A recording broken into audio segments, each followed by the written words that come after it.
इतिहास की सबसे घटिया बयानबाजी, वो भी सेना के ऊपर के सैनिकों की जरूरत नहीं है, सैनिकों की जरूरत नहीं है। ऑपरेशन सिंदूर में तो भारत पहले दिन हारा था और ये कह रहे हैं वो नेता हैं जो एसी में बैठे रहते हैं, वो नेता हैं जो आज सेना के ऊपर सवाल कर रहे हैं, वो नेता हैं जो सैनिकों के त्याग और बलिदान पर सवाल उठा रहे हैं, ऑपरेशन सिंदूर पर सवाल उठा रहे हैं। हाँ जी दोस्तों, बिल्कुल हाहाकार वाली बात है।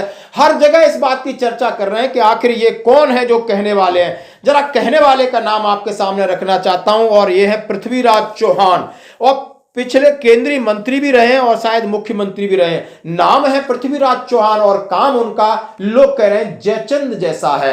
यानी उन्होंने स्टेटमेंट दिया है कि भारतीय सेना यानी थल सेना की जरूरत नहीं है, युद्ध तो अब हवा में लड़ा जाएगा। अच्छा, यानी हजारों किलोमीटर का बॉर्डर कौन रक्षा कर रहा है बैठ करके?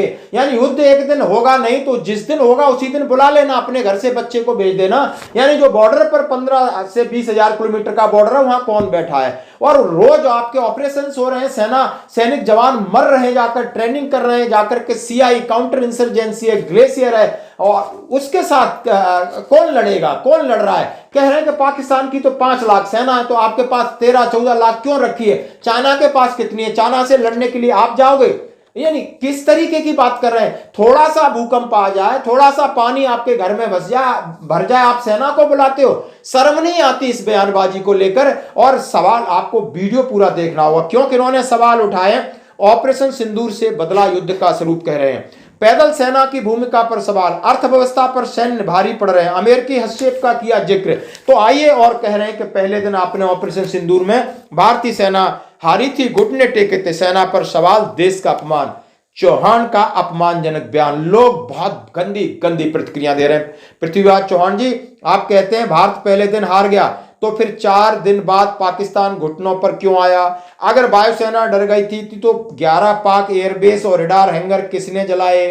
100 से ज्यादा आतंकवादी मुरीद के बहालपुर में ठिकाने किसने मिटाए? जीत सरेंडर से नहीं, दुश्मन की हिम्मत तोड़ने से होती है। ये ऑपरेशन सिंदूर में हुआ महोदय। यही 12 लाख जवान सीमाओं पर खड़े हैं ताकि आप आराम से प्रेस कॉन्फ्रेंस कर सकें। सेना पर कीचड़ मत उछालो, अगर सेना नहीं होती तो शायद आज आपका बयान इस्लामाबाद से आता। ये सेना है और सेना पर सवाल क्यों उठा रहे हो? यानी कहते हैं कि एक सेना जिसके ऊपर आंख बंद करके भरोसा किया जाता है, पूरी हमारा भारत देश जिस पर गर्व और गौरवान्वित होता है, और ये नेता इस तरीके के बयानबाजी करके कहीं न कहीं सेना के ऊपर कीचड़ उठाते हैं और सेना की कार्यशैली को कटघरे में खड़ा करते हैं। हाँ जी दोस्तों, अब इन्होंने क्या कहा है इसको भी देख लेते हैं। कांग्रेस नेता पृथ्वीराज चौहान ने थल सेना की जरूरत पर सवाल उठाते हुए भविष्य कि युद्ध जमीन पर नहीं बल्कि हवा और मिसाइलों से लड़े जाएंगे। उन्होंने ऑपरेशन सिंदूर का हवाला देते हुए कहा है अब पारंपरिक युद्ध अप्रासंगिक हो गए। कांग्रेस के वरिष्ठ नेता हैं, केंद्रीय मंत्री हैं पृथ्वीराज चौहान हैं। भारत की सैन्य रणनीति को लेकर बड़ा सवाल खड़ा कर दिया। भारत के भविष्य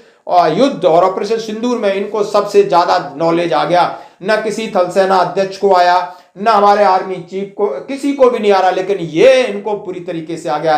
जिस तरीके से मीडिया में बहसबाजी हो रही है आप देख सकते हो। और उन्होंने कहा है, कांग्रेस नेता का कहना मायने नहीं रखता कि किसी देश के पास कितनी बड़ी इन्फेंट्री है। उन्होंने कहा है कि आज कोई भी देश उस तरह के पारंपरिक युद्ध की इजाजत नहीं देता है। 12 लाख सेना बनाए रखने की कोई जरूरत नहीं है। चौहान ने सुझाव दिया है कि इतनी बड़ी मानव शक्ति को अन्य उपयोगी कार्यों में लगाया जाए, यानी इनको और उपयोगी कार्यों में लगाया जाए। यानी बॉर्डर पर हम काम कर रहे हैं, आपको बचा रहे हैं, आप आराम से बैठे, इससे बड़ा उपयोग क्या हो सकता है? हजारों किलोमीटर आपकी रखवाली कर रहे हैं, आतंकवादियों से लड़ रहे हैं, प्राकृतिक आपदा से आपको बचा रहे हैं और हर तरीके से आपके साथ खड़े हुए हैं। अब इन सैनिकों की भूमिका पर इनको और कहीं इस्तेमाल करो। कहां इस्तेमाल करना चाहते हैं साहब, ये उसका भी सजेशन दे देते, कहां इस्तेमाल करना चाहते हो? अपनी प्रोटेक्शन के लिए आप एक आदमी के लिए 100 एनएसजी लगते हैं, क्यों? आप चले जाओगे तो दूसरा भी पैदा हो जाएगा। क्या जरूरत है 100 एनएसजी लगाते हो?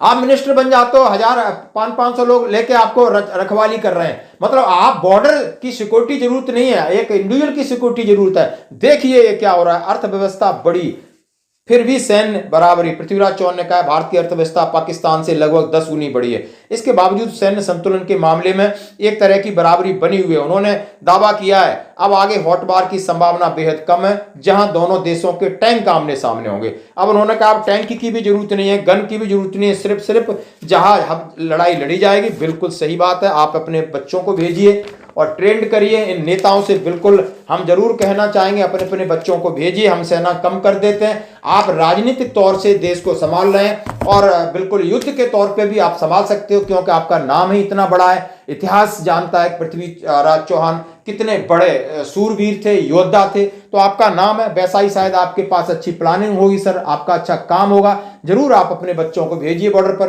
तो आपकी क्या है प्रतिक्रिया, जरूर दें।